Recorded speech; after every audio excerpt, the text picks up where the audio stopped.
Assalamualaikum dan salam sejahtera. Hi guys, see you again. Now we are going to look at the new chapter, chapter 4, Introduction to Organic Chemistry. So after this, no more physical chemistry. We are going to focus on organic chemistry. So we start with subtopic 4.1, Molecular and Structural Formula. So guys, let's start. Okay, so in chapter 4, Introduction to Organic Chemistry, we have 4 subtopics. The first one, Molecular and Structural Formula, that we need to focus now. And then we have subtopic 4.2 that focus on functional group and homologous series. 4.3, isomerism. And the last subtopic 4.4 that focus on the reaction in organic compound. Okay guys, before we start with molecular and structural formula, how to write the structural formula, we look at the difference between molecular formula and structural formula.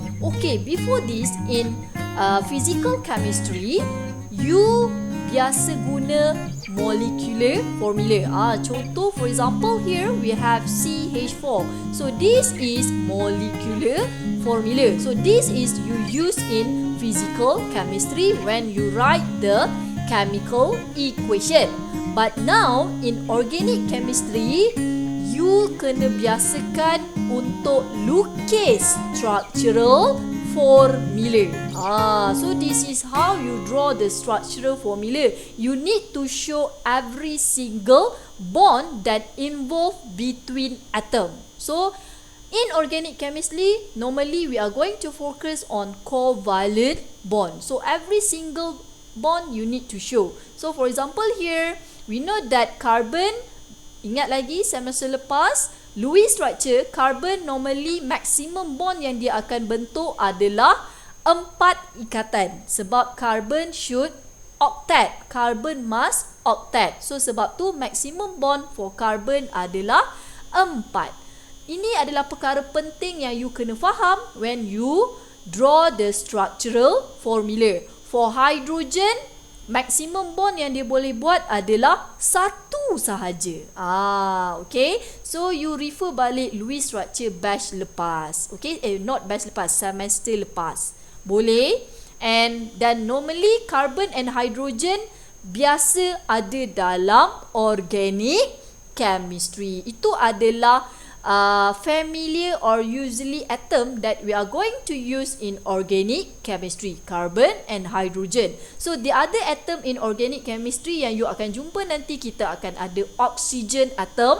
So as we know that maximum bond for oxygen should be 2 bond. Okay, kalau lebih dia takkan jadi the most plausible structure. Remember that. Okay, in organic chemistry, the lone pair on the atom kita jarang tunjukkan. Okay, so for example, for oxygen biasanya dia akan ada 2 lone pair kan. So if you draw the Lewis structure, you need to show the lone pair on the oxygen atom. But in organic chemistry, kita tak perlu tunjuk. Okay, and then for example we have nitrogen. So maximum bond for nitrogen, saya ingatkan semula, we have 3 bond. So nitrogen maximum bond dia boleh buat 3 sahaja. Sebab apa? Sebab nitrogen dia sebenarnya dia ada 1 lone pair on the nitrogen atom. But in organic chemistry, normally the lone pair kita takkan tunjukkan. Okay, boleh faham? So this is the atom yang biasa kita akan guna dalam organic chemistry.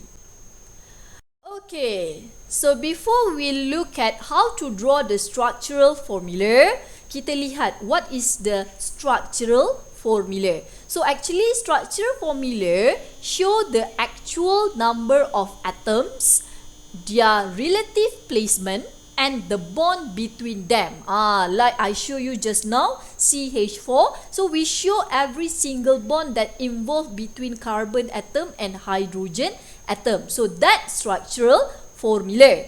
So structural formula can be explained by 3 different type of structure, which is we have 3 type here. First, kita boleh lukis in expanded structure. Number 2, you can draw using condensed structure, or you also can use skeletal structure. So after this, I will show you how to draw expanded, condensed and skeletal structure. But normally in reaction, in organic chemistry, I love student to use condensed structure, lebih simple compared to expanded and skeletal. Sebenarnya skeletal yang paling simple, tapi bila melibatkan tindak balas, skeletal agak susah untuk you nampak kedudukan carbon and hydrogen. So for me, yang paling simple untuk you guna nanti in chapter 5 and so on, better you use condensed structure. Okay, next we look at expanded structure. How to draw expanded structure? Okay, before you draw the expanded structure, you need to know this statement. Structure that show all covalent bond, guys. So every single covalent bond you need to show. The single bond, the double bond, the triple bond. So ingat, covalent bond kita ada 3 jenis. Kita ada single, double and triple bond. So all the bond yang terlibat tu you kena tunjuk. So does not represent the actual shape of the molecule. Ini kalau semester lepas kita ada belajar shape of the molecule. So sebenarnya bila you draw expanded structure ni tak perlu ikut shape pun. Okay? So now we look at the example here. For example, we have 2-propanol. So C3H8O. So this is the molecular formula that normally you use in physical chemistry. And now when you draw the expanded structure for this propanol, so it should be like this. You need to show every single bond that involved between carbon and hydrogen, between oxygen and hydrogen. So you need to show every single things. So this is expanded structure. Nampak? So you just expand, you kembangkan saja. Sebab saya dah bagi tahu tips tadi. Carbon maximum bond mesti 4.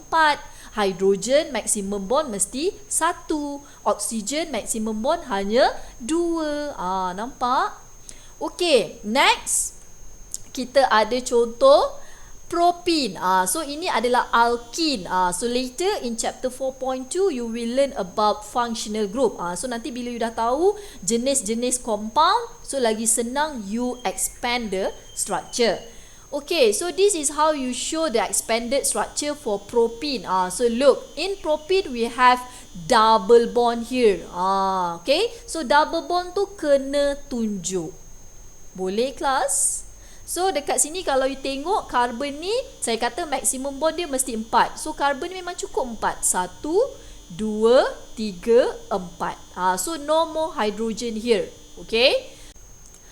Alright, next we look at condensed structure. Okay, in condensed structure, normally carbon-hydrogen bond and carbon-carbon bond, which is the single bond, are normally not shown. Kita takkan tunjuk the single bond between carbon and hydrogen, carbon and carbon, ataupun carbon and oxygen, ataupun oxygen and hydrogen pun biasanya kalau tak nak tunjuk pun boleh. So this is the example. Okay, so kita compare between expanded and condensed structure. For example, you have this structure for expanded structure. If we condensekan structure ni, you boleh tulis macam ni. Nampak tak kelas? So this is condensed structure, or actually you can write like this. Kalau saya suka lukis macam ni. So kita ada first carbon ni 1, 2, 3 dan ini adalah carbon yang keempat. So carbon yang keempat adalah branch. Kita jadikan cabang. So kalau you nak buat macam ni pun boleh kelas. CH3. Nampak? Ni carbon yang pertama. Carbon yang kedua ada 1 H. So CH. So carbon yang ketiga ada 3 hydrogen. So CH3. And then carbon yang keempat kita cabangkan dan kita jadikan CH3. So macam ni pun boleh guys. So saya prefer yang macam saya lukis ni. Kalau yang macam yang pertama tu dia agak betul-betul condense lah. So kalau dalam reaction agak susah nak nampak the position of carbon. So for me, better you use the second one. So you dapat lihat dekat mana kedudukan branching carbon tu. Okay, so you can see here which one is the position of the first carbon, second carbon and the third carbon. Or you juga boleh buat cara yang ketiga. So you boleh buat CH3, CH, kemudian CH3 yang cabang tu awak bracket kan. Nampak tak? So CH3. So here yang saya bracketkan tu adalah carbon yang keempat. So kita bawa naik jadikan one straight line. So pun boleh. But for me, I love the second method. Okay, uses of parenthesis in condensed structure. Yang ini yang saya dah tunjuk tadi guys. Okay, yang di mana kita bracketkan the branching carbon. Okay, so this is the example. So normally we use the bracket for the heteroatoms yang kita ada branching tadi. Functional group, functional group contohnya kalau kita ada OH group, alkyl group yang contoh macam CH3 tadi, that is attached to carbon backbone. Okay, backbone yang utama. Okay, so contoh kalau kita ada 2 propanol here. Okay, so this is the expanded structure. Look, the expanded structure will show every single things in here. Alright, but how if you want to condense these 2 propanol structure? So ada beberapa cara. Okay, the first one, you boleh tulis macam ni. So this structure saya lebih suka because we show the branching. Okay, so the OH group, nampak kita tak tunjukkan bond dia. Kalau dekat expanded, we need to show the single bond between O and H. But in condensed structure, kita just buat OH. But we just show the bond between carbon and oxygen because kita nak tunjukkan dia adalah branch atom, molecule kan. Okay, or you can write like this, yang seperti saya tunjuk just now. Okay, kita bawa OH group naik ke backbone carbon, naik ke carbon utama. So like this, we use bracket here. Or you can use like this without bracket. But kalau macam ni, you boleh guna jika dia melibatkan functional group, contoh macam OH. Kalau macam CH3 tadi, tolong jangan buat without bracket. Make sure kena ada bracket. But for me, for the third structure ni, saya tidak begitu suggest untuk you all buat sebab dia agak confusing. Okay, and then we have the third method, the fourth method here. So kita bracketkan CH3 pada backbone carbon ni. So dia jadi CH3 2. But look guys, be careful when you draw the bond between carbon and hydrogen, you need to stick the position. Make sure position dia masih sama, connectivity dia mesti betul. Kalau the second carbon here connect with oxygen, so make sure second carbon tu yang connect pada oxygen. So tengok second carbon masih lagi connect to oxygen. So jangan silap dia punya position. But for me, I love to suggest to you the first structure. Okay, so lepas ni kalau dalam reaction, please use the first structure to write the reaction. Lagi senang nampak. Okay. Okay guys, so kita ada contoh lain for condensed structure. So here, first, this one, if we have double bond. So this is the expanded structure. So what happen if we have double bond here? So adakah double bond tidak perlu ditunjuk? No guys. Okay, so if you have double bond here, the multiple bond in condensed structure, you need to show the double or triple bond. Kena tunjuk. You tak boleh hilangkan dia. Kita hanya boleh hilangkan hanya untuk single bond sahaja. So for the double bond, for the triple bond, you need to show. Okay, next kita ada contoh lain kat sini. We have C double bond O here. Nampak? So kalau in Lewis structure, normally this oxygen we need to show the lone pair. But here in organic chemistry, kita tak perlu tunjuk lone pair. Okay, so this is the expanded structure. So macam mana kita nak jadikan condensed? So the double bond, macam mana you nak buat? Okay, so dia ada beberapa cara. Okay, kalau si double bond O, you tak tunjuk double bond pun tak apa. So dia jadi macam ni, CH3 CHO. Double bond yang kita wajib tunjuk adalah jika melibatkan carbon-carbon double bond or carbon-carbon triple bond. Okay, kalau carbon double bond O, you boleh hide the double bond like this. But saya tak prefer sangat condensed structure macam ni, sebab nanti pelajar tak tahu sebenarnya dekat situ ada double bond. So saya lebih prefer you buat like this, the second structure here. So we show the double bond O. So you boleh tunjuk dua cara, either you show the double bond O or you tak nak show the double bond O. Okay, so condensed structure containing C double bond O. Boleh? Okay, next. This one if we have the cyclic structure. Okay, cyclic structure maksudnya dia ada gelang. So between carbon and carbon dia bersambung. So ini adalah contoh expanded structure. But if we write the condensed structure, it should be like this. So we need to show the bond between carbon and carbon, sebab dia nak bentuk jadi segitiga ni kelas. So kita bukan hanya ada segitiga, kita akan ada segi empat, kita akan ada pentagon, kita akan ada hexagon shape. So for condensed, you need to show the bond between carbon and carbon. Sebab kalau you tak tunjuk, nanti dia akan jadi straight. Betul tak guys? Okay, so kalau you hanya buat macam ni sahaja, CH2, lepas tu you buat CH2, lepas tu you buat CH2, ini salah guys. Okay, so we need to maintain the triangle shape. So that's why we need to show the single bond between carbon and carbon. So this is condensed structure for cyclic compound, di mana dia ada bentuk segitiga, segi empat, pentagon, hexagon. So after this, I will show you more.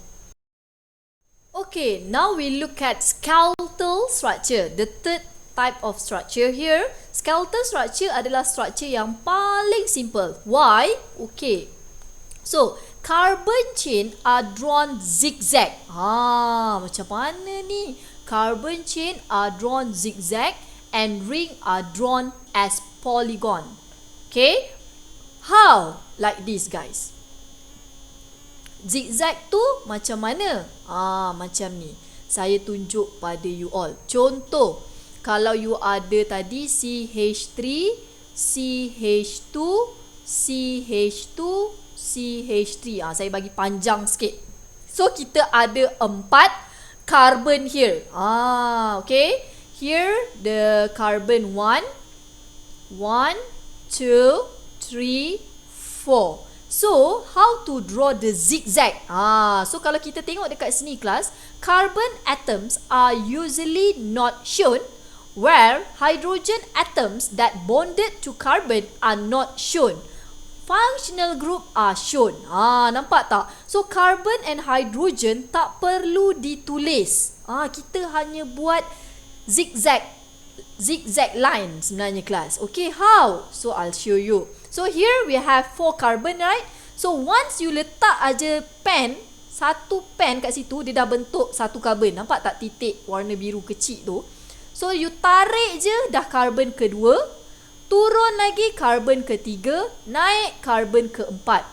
Boleh nampak? So this is skeletal structure. So this shown, this is the first carbon here.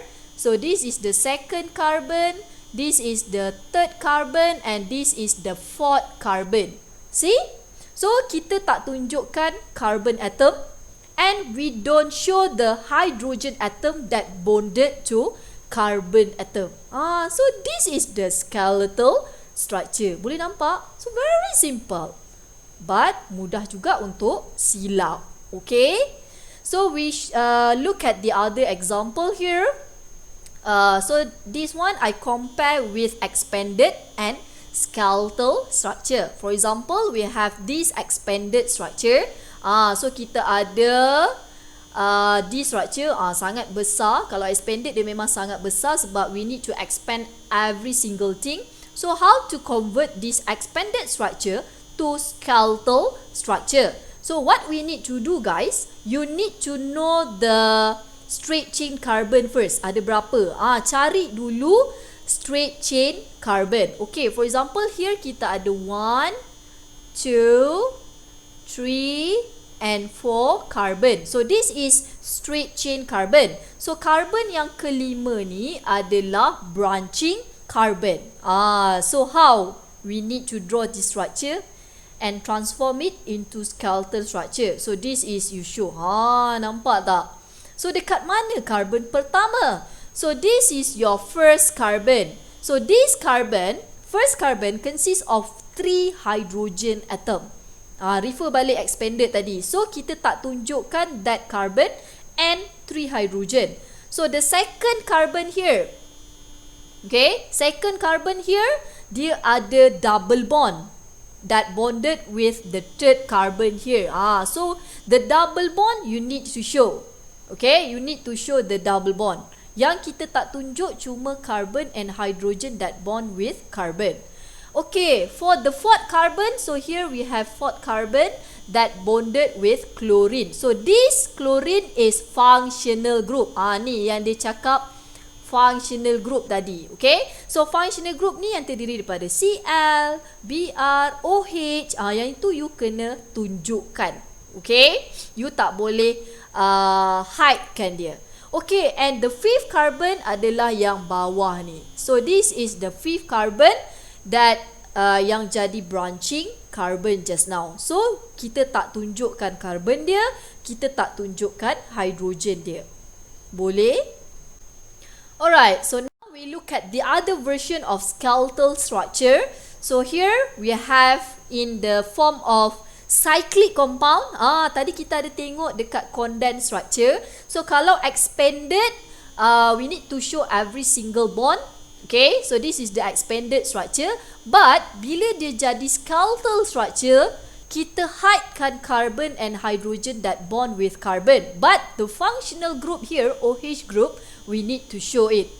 Okay, kita wajib tunjuk. Nampak tak? Yang saya pink kan ni, yang saya circle pink ni, ini adalah carbon that in this carbon consists of hydrogen actually. Hydrogen yang bond pada carbon, tapi kita tetap tak tunjuk. So kita just tunjuk triangle shape. Boleh nampak? Okay, so ini kalau cyclic structure. So triangle shape still maintain. So sebab tu tadi dia kata dia tunjuk dalam bentuk polygons. So kita akan ada triangle, kita akan ada square, kita akan ada pentagon, hexagon. Okay, alright, so this is the other version here. So here kita ada nitrogen atom. So look, nitrogen atom maximum bond dia adalah 3 sahaja. Okay, so for nitrogen atom you need to show in skeletal structure because nitrogen is functional group. So ingat, for skeletal structure yang kita tak tunjuk cuma carbon atom and hydrogen atom that directly bonded with carbon atom. So only 2 sahaja yang kita tak perlu tunjuk dalam skeletal structure. Okay guys, so next we look at the classification of carbon atom. So sebelum ni bukan hanya ada manusia je yang ada kelas, kan? Selalu kita naik flight, kita ada first class, second class, third class. Tak adalah, mana ada second class. Kita ada first class dengan business class. So untuk carbon pula, dia juga ada kelas-kelas. Okay, untuk carbon we have 4 type of classification. Yang pertama we have primary carbon. Why we call this carbon yang warna merah ni ya? This carbon we call as primary carbon because this carbon bond with one carbon. Nampak tak? So that's primary carbon. Okay, why? Because the number of carbon atom attached to it hanya 1. Jika dia attach 2 carbon like this one, Okay, so this we call as secondary carbon. Okay, because the number of carbon atom attached 2. Next, we have 3 carbon atom attached to 1 carbon. So this one we call as tertiary carbon. Okay, if we have 4 carbon attached to 1 carbon, so this one we call as quaternary carbon. Understand? So I think this one is very simple. Alright, now we look at the classification of hydrogen atom. So, classification of hydrogen atom must depends on the carbon atom. Kena tengok hydrogen tu attach pada carbon mana. So, kalau hydrogen tu attach pada primary carbon, bermaksud hydrogen tersebut diklasifai sebagai primary hydrogen. If hydrogen atom attached to secondary carbon, so that hydrogen atom we classify as secondary hydrogen. Same like tertiary hydrogen also. But we don't have quaternary hydrogen. Why, class? Why we don't have quaternary hydrogen? Okay, let me show you. Okay, so contoh here, kalau you ada CH3, kalau kita ada quaternary carbon, okay? So dekat sini saya buat condense here. So CH3, here CH3, CH3. Okay, look here guys. So which one is quaternary carbon? Quaternary carbon yang berada di tengah-tengah. So yang tengah-tengah ni adalah quaternary carbon. So look at quaternary carbon. Ada tak any hydrogen atom? No guys. So at quaternary carbon, we don't have any hydrogen atom because we know that maximum bond for carbon is 4. So that's why we don't have any quaternary hydrogen. So hydrogen classification dia hanya sampai tertiary hydrogen sahaja. Understand? Okay guys, one more thing, attention please. Attention please. So ini tolong ingat. Okay, so no classification for carbon atoms in methane. Yang mana methane? Yang bawah ni guys, CH4. Nampak tak? So CH4 ni tidak ada classification because this carbon didn't bonded to any carbon. So this carbon only bond with 4 hydrogen. So no classification for this carbon. Okay, so ini tak ada. Alright, no. And then for multiple bond, so look, 2 butene. So 2 butene here, this carbon, yang saya circlekan tu, that carbon no classification. Okay, so that carbon no classification. Jangan letak secondary pula here. So tidak ada classification for multiple bond. So classification only for sp3 carbon. What is mean by sp3 carbon? Membawa maksud carbon yang ada 4 single bond like this.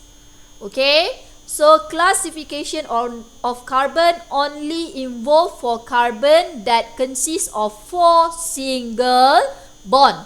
Carbon that consists of double bond, triple bond, tidak ada classification like this. Okay, kalau tengok yang branching dia ni, dia ada CH3 kan. So this carbon we can classify as primary because this carbon bond to this carbon. Okay, but because this carbon consists of 4 single bond, so kita boleh classify dia sebagai primary. Kalau double bond here, tak boleh. Sebab apa? Dia bukan sp3 carbon, sebab dia adalah sp2 carbon. If you still remember last semester chapter 4 kan, electron group. Sebab bila ada double bond, electron group dia cuma ada 1, 2, 3. So bila dia ada 3 electron group, dia akan jadi sebagai sp2 carbon, not sp3 carbon. That's why. Okay, now we look at the example. Okay, for example here, kita ada satu compound, kita nak classify dia punya carbon and hydrogen. So guys, jom kita buat sama-sama. Okay, so kita buat classification of carbon dulu. So kita ada here 1, carbon 2, carbon 3, carbon 4 and carbon 5. And now we classify all the carbon here. Okay, carbon 1, what is the classification? So carbon 1 bond to only one carbon. Dia bonded to one carbon only. So we classify as carbon 1 as primary carbon. Boleh nampak? Okay, carbon number 2. What is the classification? So here should be secondary carbon. Are you sure secondary? No, it should be tertiary carbon, guys. Why? Because carbon 2 bonded to 3 carbon atom. Kita ada carbon kiri, carbon kanan dan carbon belah bawah. So that's carbon number 2 should be tertiary carbon. Okay, how about the third carbon? Yes, third carbon here adalah secondary carbon because bond with 2 carbon. Okay, and the fourth carbon, primary carbon because bonded to only one carbon. And the fifth carbon, yes, primary carbon also because fifth carbon bonded to only one carbon. Okay, now we look at the classification of hydrogen atom. Okay, kita tengok hydrogen atom yang warna merah tu. Yang saya dah highlight warna merah. Okay, so semua hydrogen atom yang warna merah tu bonded to primary carbon. Am I right? So guys, classification of hydrogen must depends on the carbon atom yang dia bond. Okay, yang dia buat single bond tu. Okay, so semua hydrogen yang warna merah adalah primary hydrogen because all these hydrogen bond to primary carbon. Understand? Okay, how about the blue hydrogen atom? Yang saya warnakan warna biru tu. So, kalau awak tengok yang hydrogen atom warna biru tu bond pada secondary carbon. So, it means that this hydrogen classification should be secondary hydrogen. Boleh nampak? And the last one, we have the green hydrogen atom. So look, the hydrogen atom, the green hydrogen atom bonded to second carbon. So the second carbon is tertiary carbon. So it means that this hydrogen should be tertiary hydrogen. Boleh? Guys? Very simple. Okay, so kalau if we calculate, normally soalan suka tanya how many primary carbon in this compound. So kalau soalan tanya macam tu, primary hydrogen in this compound kita ada berapa? So kita ada 9 primary hydrogen. So secondary hydrogen kita ada 2 secondary hydrogen. Tertiary hydrogen kita ada 1. Macam tu. So itu biasa soalan tanya lah. Okay guys, finish about subtopic 4.1. Later I will see you in subtopic 4.2. Thank you. Bye guys.